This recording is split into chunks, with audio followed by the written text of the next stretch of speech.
আসসালামু আলাইকুম, আশা করি সবাই ভালো আছেন। এই ভিডিওতে আমরা শিখব কি এন্ড অর নট।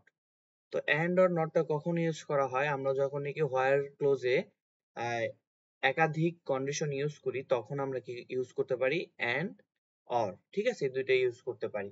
তো এই দুইটার আমরা এক্সাম্পল দেখি যে আমার আসলে এন্ডটা কিভাবে কাজ করে। যদি এন্ড এর এক্সাম্পলটা শুরুতে দেখি, যে আমি কি করলাম, একটা এক্সাম্পল দেখাচ্ছি যেটা কিনা আমার কাস্টমার টেবিলের উপর ডিপেন্ডেন্ট। সো আমি এখানে লিখলাম যে সিলেক্ট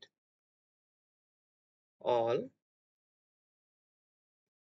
ফ্রম কাস্টমার্স। ঠিক আছে, আমার কি বললাম এখানে, হোয়ার কান্ট্রি ইকুয়াল টু কি আমার স্পেন, এন্ড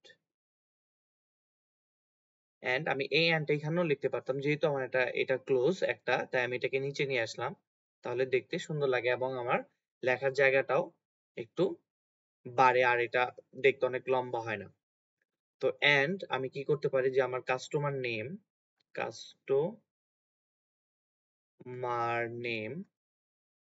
কি করতে পারি, যে লাইক জি, নামের শুরুতে আমার কি থাকবে, জি। তো এটা দ্বারা আমার কি বোঝাচ্ছে, যে আমার সিলেক্ট করবে অল, যে আমার সিলেক্ট করবে আমার অল কলামস কোথায় থেকে, কাস্টমার্স থেকে, কাদের গুলা, যাদের কান্ট্রি নাকি স্পেন এবং সাথে কাস্টমার নেম কাস্টমার নেমের শুরুতে জি আছে।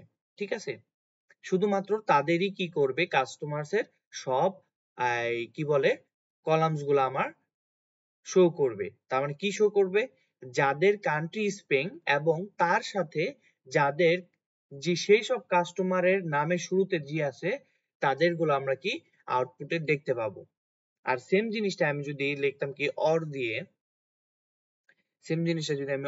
লিখতাম, তাহলে এখানে কি হতো, যাদের যাদের কান্ট্রি স্পেন অথবা যাদের আমাদের কাস্টমার নেমের সাথে যাদের শুরুতে জি আছে, তাদের কি করব, আমরা তাদের কলামস গুলো আমরা দেখব।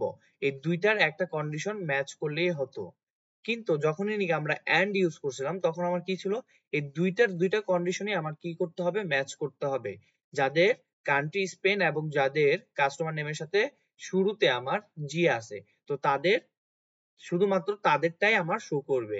আর অর ইউজ করায় কি হলো, আমার এখানে হয়তো বা কান্ট্রি নেম যেটা আছে স্পেন, কান্ট্রি নেম স্পেন, অথবা আমার কি কাস্টমার নেম যাদের নাকি শুরুতে জি আছে, তাদেরটা আমরা কি করব, শো করব। এবং সাথে আছে কি আমার যে নট। তো নট দ্বারা কি বোঝায়, আমরা যে প্রোগ্রামিং ল্যাঙ্গুয়েজে যে নটটা ইউজ করতাম এভাবে, তো আমার একটা কন্ডিশনকে কি করতো, সে চেঞ্জ করে দিত। তো সেম ওয়াইজ এটাও আমার এরকম। তো আমি এখানে লিখতে পারতাম, এই সেম কুইরিটাই লিখতাম কি select from customers where country equal to Spain or customer name not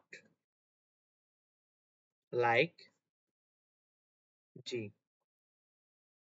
তার মানে এই পোর্শনটুকু দ্বারা বোঝাচ্ছে যে আমার এই যাদের নামের শুরুতে জি আছে, তাদের বাদ দিয়ে আমি কি করব, আমার আউটপুট টানবো। তো নট দ্বারা আমার এতটুকুই বোঝায় যে যা আমার যেটা আছে তার বিপরীতটা। ঠিক আছে, তো চলেন আমরা একটা একটা করে এক্সাম্পল দেখে আসি।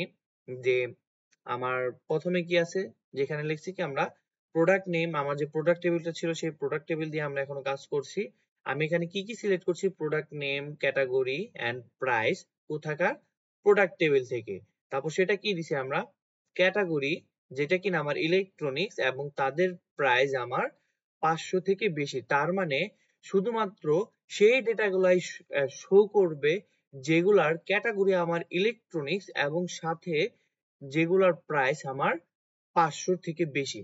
তো চলেন আমরা যদি এটা দেখি তাহলে আমার সেই ডেটাগুলাই কি আমার আসে কিনা। তো আমি এখানে দেখতে পাচ্ছি যে শুধুমাত্র আমার ক্যাটাগরিটা কোনগুলো আসছে, ইলেকট্রনিক্স, এবং যে প্রাইস গুলা কিনা আমার 500 থেকে বেশি শুধুমাত্র সেই ডেটাগুলাই কিন্তু আমার আসছে। যদি 500 থেকে ছোট থাকতো সেই ডেটাগুলা কিন্তু আমার আসতো না। এবং অরে কি বলা আছে, যদি অরেরটা দেখি, এখানে কি বলছে আমার product name, category and price. এখানে কি বলছে যে আমার ফ্রম প্রোডাক্টস, এখানে বলছে কি ক্যাটাগরি ইলেকট্রনিক্স অর প্রাইস যেগুলো নাকি আমার 200 থেকে বেশি, ঠিক আছে। তো এখানে দেখেন যে আমার ক্যাটাগরি বলছে কি ইলেকট্রনিক্স, ঠিক আছে, ক্যাটাগরি আমার ইলেকট্রনিক্স যেগুলো আছে সেগুলো আসবে, এবং প্রাইস যাদের নাকি 200 থেকে কি আছে আমার এখানে কম, প্রাইস যাদের 200 থেকে কম। তো এই পোর্শনটুকু আমার, এই পোর্শনটুকুর জন্য কিন্তু আমার ডেটা আসবে, এবং এই পোর্শনটুকু আমার জন্য ডেটা আসবে। তো দুইটার যে কোনো একটা কন্ডিশন ম্যাচ করলে কিন্তু আমার ডেটাগুলো চলে আসবে। সেম ওয়াইজ দেখেন যে আমার ইলেকট্রনিক্স যেগুলো আছে সেগুলো কিন্তু আমার চলে আসছে, এবং যাদের প্রাইসও, ওদের প্রাইসও আমার কি আছে যে 1200 এবং 700 থেকে বেশি আছে। তো আমি এখান থেকে যে কোনো একটাই কন্ডিশন মিললে আমার কিন্তু এই দুইটা ডেটা চলে আসে। কিন্তু এই যে অফিস চেয়ার যেটা ফার্নিচার, সেটা ফার্নিচারের জন্য কিন্তু আমার এই কন্ডিশনটা কিন্তু ম্যাচ করেনি, কিন্তু আমার এই পরের কন্ডিশনটা কিন্তু ম্যাচ করছে। সেই কারণে আমাদের কি হয়েছে, আউটপুটে যে অফিস চেয়ার ফার্নিচার কিন্তু আমাদের চলে আসছে। তার মানে এন্ড যেটা আছে সেটা আমার যে দুইটা কন্ডিশন থাকবে সেই দুইটা কন্ডিশন আমার কি করতে হবে, মাস্ট বি ম্যাচ করতে হবে, এবং অরে কি করবে, আমার যে দুইটা কন্ডিশন আছে সেই দুইটা থেকে যে কোনো একটা ম্যাচ করলেই হবে।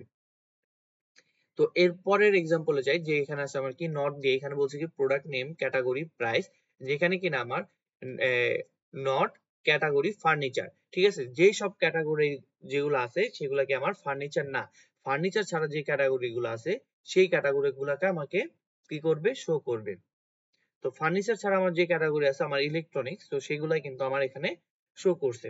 তো এরপর কি আছে, এখানে আমার কম্বাইন্ড হিসেবে একটা আছে, যেখানে করছে কি product name, category, price, quantity, stock. এই কলামস গুলো আমি দেখতে চাচ্ছি কোন টেবিলের, প্রোডাক্টস টেবিলের, যেখানে কিনা আমার ক্যাটাগরি, যেখানে কিনা আমার কি ক্যাটাগরি ফার্নিচার না, এবং সাথে কি আমার কি আছে আবার এটার ভিতরেও কি আমার আরেকটা কন্ডিশন দেওয়া আছে, যার কিনা আমার কি এন্ড প্রাইস আমার এখানে কি আছে 500 থেকে ছোট, আর কোয়ান্টিটি কি আছে আমার 500 থেকে বড়। তার মানে সর্বপ্রথম আমার যে প্রেসিডেন্সিটা আছে, প্রেসিডেন্সি আমার ব্র্যাকেটের প্রেসিডেন্সিটা সে কাজ করবে। এখান থেকে কি নিবে, আমার যেগুলার প্রাইস আমার 500 থেকে ছোট এবং কোয়ান্টিটি আছে কি আমার 500 থেকে বড়, শুধুমাত্র সেইগুলাকে সিলেক্ট করবে, এবং যেই এই যে আমার এই পোর্শনটুকুর জন্য আমরা যে ডেটাগুলা পাবো সেগুলোর সাথে মাস্ট বি ম্যাচ থাকতে হবে কি আমার ওগুলা ফার্নিচার না, তাহলে আমার সেই আউটপুট গুলো আসবে। তো আমার ধারণা মতে আমাদের যে প্রোডাক্ট যে টেবিলটা ছিল এই টেবিলে এরকম কোনো ডেটা নেই। তো চাইলে আপনারা এরকম কন্ডিশন দিয়ে অন্য টেবিল একটা বানিয়ে আপনারা নিজেরা বাসায় প্র্যাকটিস করতে পারেন। তো এই ছিল আমাদের এন্ড অর নট। তো বলে রাখা ভালো যে আমার এর কিছু একটা প্রেসিডেন্সি আছে। তো প্রেসিডেন্সি যদি আমি একটু লিখে দিই, যে rules of precedence, rules of precedence. তো এখানে আমার কি আছে, প্রথমে থাকবে কি আমার অল কম্পারিজন, ঠিক আছে, অল কম্পারিজন অপারেটরস। এর মানে হলো যে অল কম্পারিজন অপারেটর হলো মানে আমার এন্ড অর নট বাদ দিয়ে যে আদার্স যে কম্পারিজন অপারেটর আছে, ইকুয়াল, তারপর লেস দেন, গ্রেটার দেন, এগুলা যেগুলো আছে সেগুলা। তারপরের প্রেসিডেন্সিটা হলো কি আমার নট, এরপর কাজ করবে কি আমার নট। 3 নাম্বারে যে প্রেসিডেন্সিটা আছে সেটা কি এন্ড, এবং সর্বশেষ যেটা আছে সেটা কি আমার অর। তো এখান থেকে আমার কি করতে পারে, এমসিকিউ আসতে পারে যে আমার প্রেসিডেন্সির মধ্যে সবার আগে কোনটা আছে। তো সবার আগে আমার কি আছে, যে আমার আলাদা করে যে অন্য যে কম্পারিজন অপারেটরস আছে সেগুলা, এবং এই তিনটার মধ্যে এই এন্ড অর নট এর মধ্যে যেগুলো আছে সেগুলা তিনটার মধ্যে আমার কি কি আছে, সর্বপ্রথমে কি আমার নট, এরপর এন্ড, এরপর অর। তো এই ছিল আমাদের এন্ড অর নট নিয়ে ভিডিও। আশা করি আপনারা বুঝতে পারছেন। নেক্সট ভিডিওতে দেখা হবে ইনশাআল্লাহ। আসসালামু আলাইকুম।